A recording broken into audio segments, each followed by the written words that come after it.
औज़ुबिल्लाहिमिनश्शैतानिर्रजीम बिस्मिल्लाहिर्रहमानिर्रहीम कि मोहम्मद से वफ़ात होने तो हम कह रहे हैं ये जहाँ चीज़ है क्या लौह कलम तेरे हैं।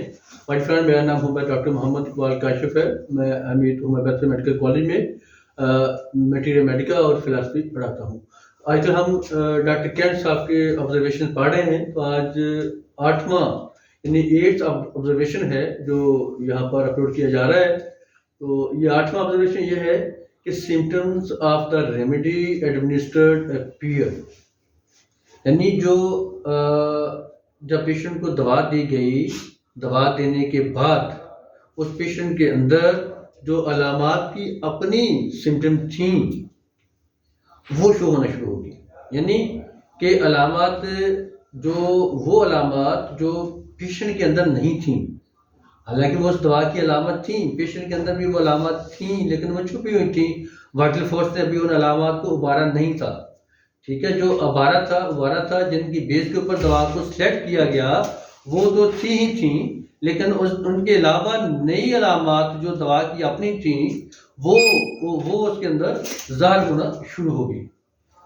मतलब कहने का ये है कि पेशेंट के अंदर प्रूविंग का प्रोसेस जो था वो चलना शुरू हो गया। तो symptoms of the remedy administered appear, इसका मतलब ये है कि जो अलामत दवा के अंदर है, अब दवा के अंदर तो बेशुमार अलामत हैं, सैकड़ों अलामत होती हैं। अब पेशेंट के अंदर सैकड़ों तो अपीयर नहीं होती, चंद एक अलामत अपीयर होती है ना, उन्हीं की बेस के ऊपर हम दवा देते हैं। 10 12 13 14 अलामत की बेस को सामने रखा और दवा दे दी। तो इसमें पेशेंट में जो दवा की ऐसी अलामत थी जो कि पेशेंट के अंदर मौजूद नहीं थी लेकिन दवा में मौजूद थी, वो अपीयर होना शुरू होगी। दवा तो बिल्कुल सिमिलियम थी, दवा में शक नहीं था, दवा सिमिलियम थी। लेकिन हुआ क्या, यहाँ पर हम वो क्या ब्लंडर किया गया पेशेंट के साथ, उसको हम पढ़ते हैं। There are certain oversensitive, over-irritable, idiosyncratic patients which prove every remedy when administered in hypertension. यानी हर तरह के पेशेंट आपके पास होंगे। कुछ लोग बड़े दवा को फौरी रिस्पॉन्ड करेंगे, कुछ दवा को लेट रिस्पॉन्स देंगे, कुछ थोड़ा सा मीडियम दर्जा में रहेंगे। इस तरह हर तरह के पेशेंट्स आपके पास आएंगे। ये डॉक्टर के ऊपर डिपेंड करता है कि डॉक्टर कैसे उनको कैटर करता है, डॉक्टर कैसे उनको अंडरस्टैंड करता है।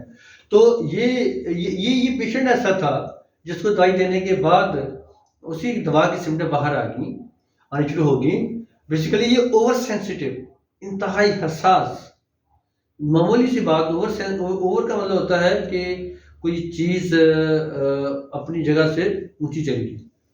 पहली ओवर सेंसिटिव बंदा, मसलन हवा, कोई किसी को सर्दी लग रही है, अभी हवा, वो कमरे में बैठा हुआ है, हवा बाहर से चल रही है तो उसको सर्दी फील हो रही है, मुझे तो ठंड लग गई हवा, बाकी लोगों को नहीं फील हो रही, उस बंदे को फील हो रही है। वो बंदा ओवर सेंसिटिव टू कोल्ड है या कोल्ड एयर है।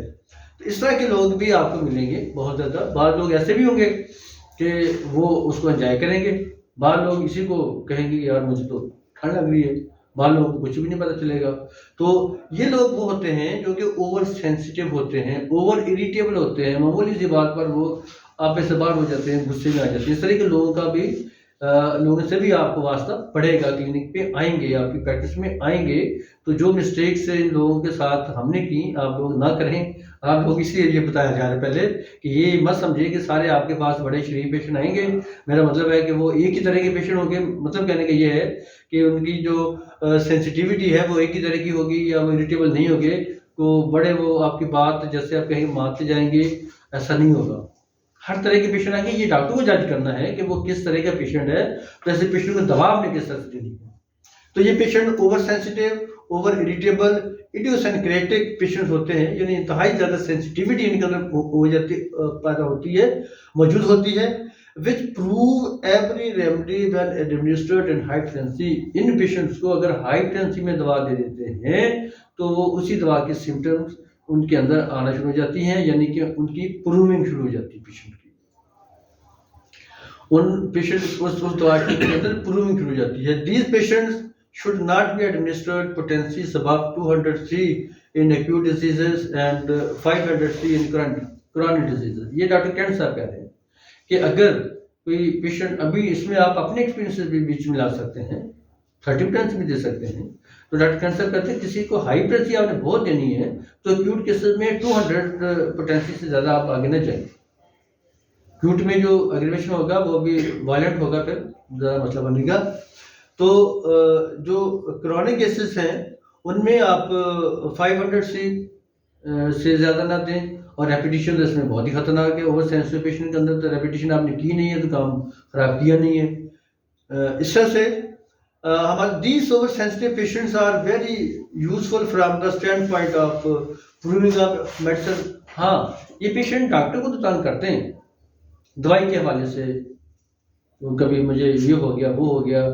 पेशेंट डॉक्टर को आके क्लिनिक में आके बताएंगे डॉक्टर साहब आपकी दवाई ने तो मुझे मार देना था, मुझे ये हो जाता, क्योंकि एकदम से रिस्पॉन्स किया उन्होंने।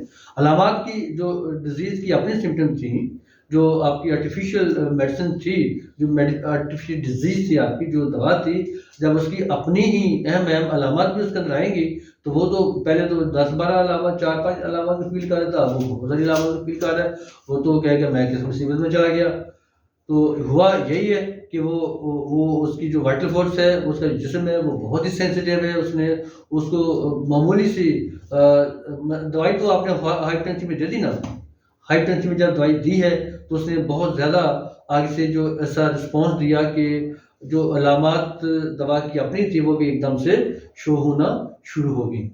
तो इस तरह के जो पेशेंट होते हैं इनमें ऑलवेज लोअर पोटेंसी से स्टार्ट करना चाहिए, कभी भी हाई पोटेंसी इनको नहीं देनी चाहिए। They easily get under the influence of any medicine. ऐसे लोग एकदम से मेडिसिन के अंडर आ जाते हैं और easily undergo next proving after short time, और बड़े थोड़े टाइम के लिए इनके अंदर प्रूविंग शुरू हो जाती है। अब जब आप प्रूविंग करेंगे तो जहाँ पर पेशेंट को 8-10 दिन तक मेडिसिन देनी पड़ती है, इनको तो आप 2 दिन दवाई दे देंगे तो इनके अंदर सारी अलामत आनी शुरू हो जाएंगी। सो माय डियर फ्रेंड, ये बड़ा ज़रूरी है कि इस तरह के पेशेंट अगर आपके पास आते हैं कि जो ओवर सेंसिटिव होते हैं, ओवर इरिटेबल होते हैं, इडियोसिंक्रेटिक पेशेंट्स होते हैं, तो उनको जब आप दवा दें तो बड़ी एहतियात से, ये पता चल जाता है जब हम केस स्टडी करते हैं, हमें तो मालूम हो जाता है कि पेशेंट इसकी नेचर क्या है, ये ओवर सेंसिटिव है, ओवर इरिटेबल है, इडियोसिंक्रेटिक है कि नहीं है। तो जब ये पता चल जाए तो फिर कोशिश ही करनी चाहिए कि लोअर पोटेंसी से स्टार्ट करें। तो ये एक रूल ही क्यों ना, जब हमें सब कहते भी हैं कि always start with lower potency then go high with caution and patience, सब्र के साथ और एहतियात के साथ आप आगे बढ़े तो ये पॉलिसी बहुत अच्छी है। कभी भी एकदम से हाई पोटेंसी का रिस्क लेना ही नहीं चाहिए, तो अगर आपको पता नहीं चला कि ये पेशेंट ओवर सेंसिटिव है तो आपको नुकसान कर देंगे। सो माय डियर फ्रेंड, हमारा ये चैनल एक एजुकेशनल चैनल है, please subscribe my channel and share my videos. Okay, अल्लाह हाफिज़।